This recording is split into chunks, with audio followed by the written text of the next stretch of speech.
Hello out there, whenever and wherever you are. This is your GingerRead Man, and I wanted to take a little bit of time and talk about this channel, and kind of the why I'm doing this, why I'm doing it now, why I think it's important or adds value to uh, the community of people, us, right? So I kind of came up with a little bit of a mission statement, right? Or kind of a reason or a meaning behind why I decided to do this right now. So I'll kind of go into that and maybe a few talking points as to why I'm doing what I'm doing. And hopefully it adds some value to your enjoyment of the channel and shapes a little bit of each of the conversations or monologues or diatribes that I have as I'm reading some of these passages to you from some of these great works.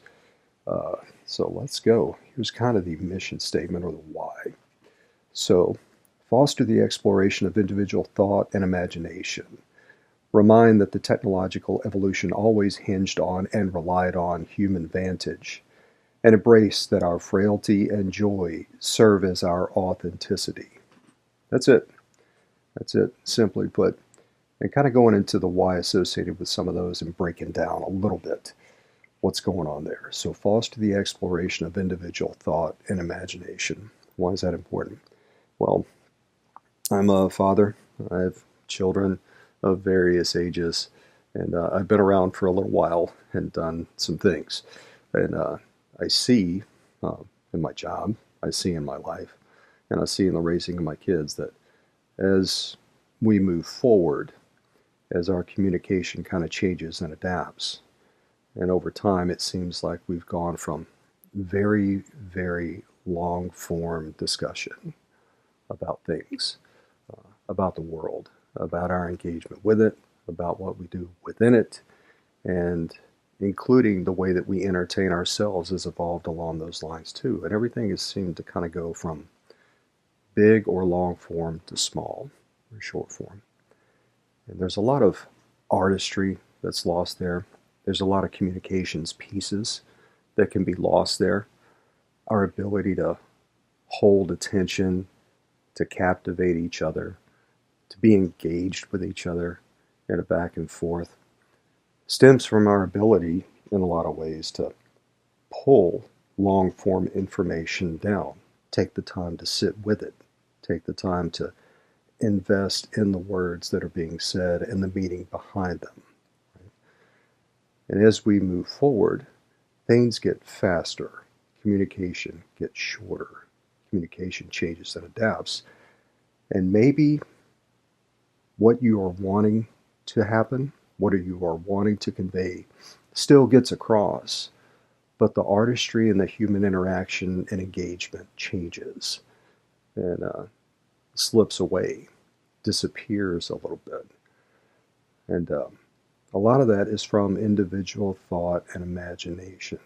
That has to be grown, that has to be fed. You feed those things by giving it long form information, learning how to sit and digest and take in what's being said to you. And that's very important. And it's something that's going away in a lot of ways. And I think it's important that we capture it. Remind that the technological evolution always hinged on and relied on human vantage. So, of course, we're talking about AI here.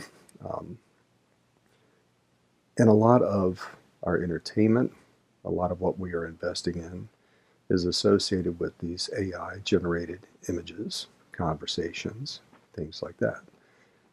But it's always important to remember that there's no human emotion behind that. It's pulled from our experience and our human emotion. Our existence in the world provides our vantage. The way that our bodies are made provides a encapsulation of how we take in the information, how we view it, but how we feel it, right? And the feel is the very important thing, right? That vantage point of being in the world and being human allows us to see the information and feel it and be a part of it and engage with it and share it.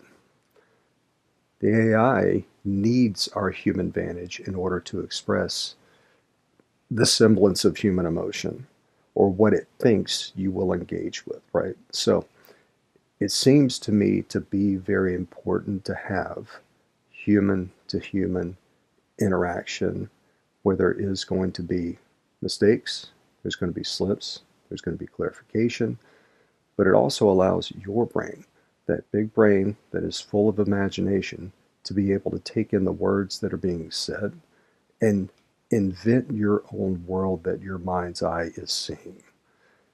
And that can change, that can evolve within milliseconds, within moments. The picture that your mind is conveying to you about the words that you are taking in shifts and changes, and it's a beautiful thing. That's the growth of the imagination. And it's super important that we don't lose that as we move forward and we kind of bequeath our entertainment over to AI to generate these things for us that it sees. And it's important to remember that AI is only and will only ever be as good as the human emotion it must pull from. It doesn't have that itself. It's only pulling what it thinks you want to hear and see because of your humanity, right? And that's a big part of the last piece there, embracing that our frailty and joy serve as our authenticity, right?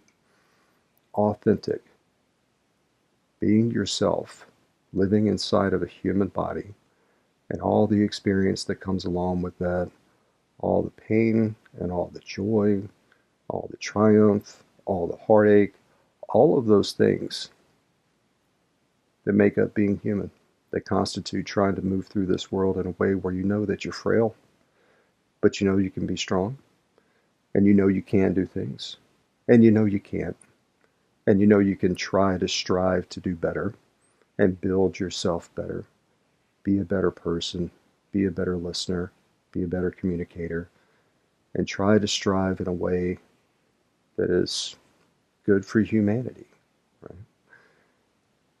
I think that's a big part of reading books, taking the time to sit with them and let your imagination unfold with the words that are coming out. But the words that are coming out, especially in the classic works and the novels, they're about relationships. They're about engagement, right? And that can be a one-to-one relationship between the person, the author, or the character that's speaking at the time with the world or with a person. And then in group dynamics. And you can be familiar when you're reading a work or pulling that information in about your engagement in a group dynamic before, or a one-on-one conversation or situation before. You're drawing on, as you read those words or have those words spoken to you, the experiences that you've had, right?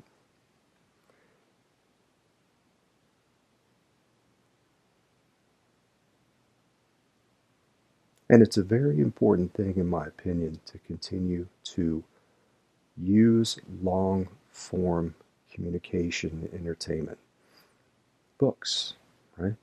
Sitting with them and digesting them from start to finish. Reading about the evolution of a situation that an author painted for you. And an author is going to paint that for you because it's going to connect. It's going to hit in some way with some people because they're familiar with it. They've engaged with it. Or they're unfamiliar, but they want to know more about it. And their humanity, because they exist in the same type of bodies that must interact with the world in the same ways, can ultimately provide a meaning and a story that hits with them. It can cause you to want to go out and explore the world in a way that you haven't before because you're capable of it. You're built the same way. We are all human, right? And that's part of trying to do this right now. Bring some of these stories forward.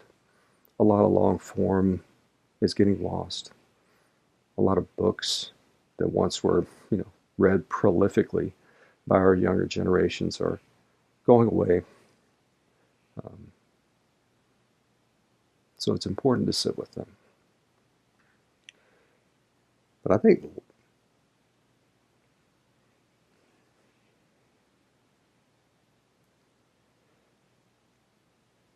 So all that kind of encapsulate the mission and the why I think it's important to do something like this, right? But at any rate, it's also for me too. It's also for entertainment purposes too. These are great works. These are great stories. And it's fun to engage with them. And it's always fun to engage with somebody too. Even if I'm just speaking the words out there and you're taking the words in, we're not in a dialogue or a conversation per se, but we are experiencing aspects of the same thing. We're sharing in a story, and that's fun, right? So, four main reasons. I came up with four main reasons, bullet points as to why I thought I should be somebody that's doing this. Because everything that I just said, yeah, okay. So somebody should maybe be doing this. So why me? Um, and four main reasons about why I'm trying to put this out there. And if you engage with it, that's great. Um, but the first and foremost is my wife. I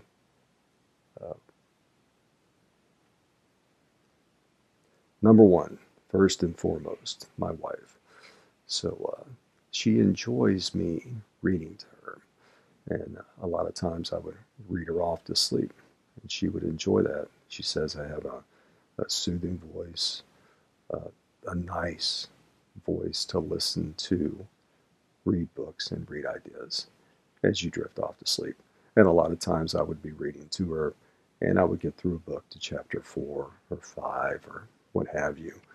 And the next night I would crack it open and start, and she would be, oh, no, no, I fell asleep way before that. So, and maybe that's good or bad for this channel, but it depends on your purposes, really.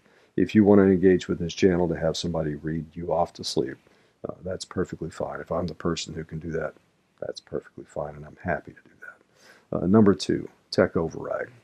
It's what I already talked about, basically. There's an impersonality associated with giving yourself over to the perfection of AI, getting all the words right, getting all the diction right, laying everything in its right place, putting some beautiful visuals behind it as well. Now, I'm going to insert a human aspect to it that we don't need to lose. Um, you'll engage with me because you know well that I'm a human. I've experienced some of the things that you've had, hardships, heartaches, joys, all that fun stuff, right? And there's going to be mistakes to be had in the readings, but those are good. It reminds us of our frailty and why we are human, and it's important to engage with that and not give everything we have over to the perfection that we seem to be pursuing as a society, because when you achieve that type of perfection, you lose some of the humanity associated with it. We're frail. We make mistakes. Let's embrace that a little bit more. Communication is hard. Point number 3, communication is hard. Learn to take in words. Learn to listen. Learn to sit and listen to what's being said. Because there's a communication paradigm that we kind of lose and we have been losing. It precedes AI. It goes back to text messaging. It goes back to the shorter form communication. It goes back to the just shooting pieces of information out there and waiting on pieces of information to come back with you. Old school communication, point to point, in person, talking, so that you could complete the communication paradigm right there. What do I know? Who needs to know it? Have I told them? Did they understand what I told them? And have I followed up with them? 5-step model, right? And it's hard to complete that in a short form factor. It's hard to complete that in a text boom. Wait for a text boom back. 70+% of the communication is nonverbal, and that's a big deal.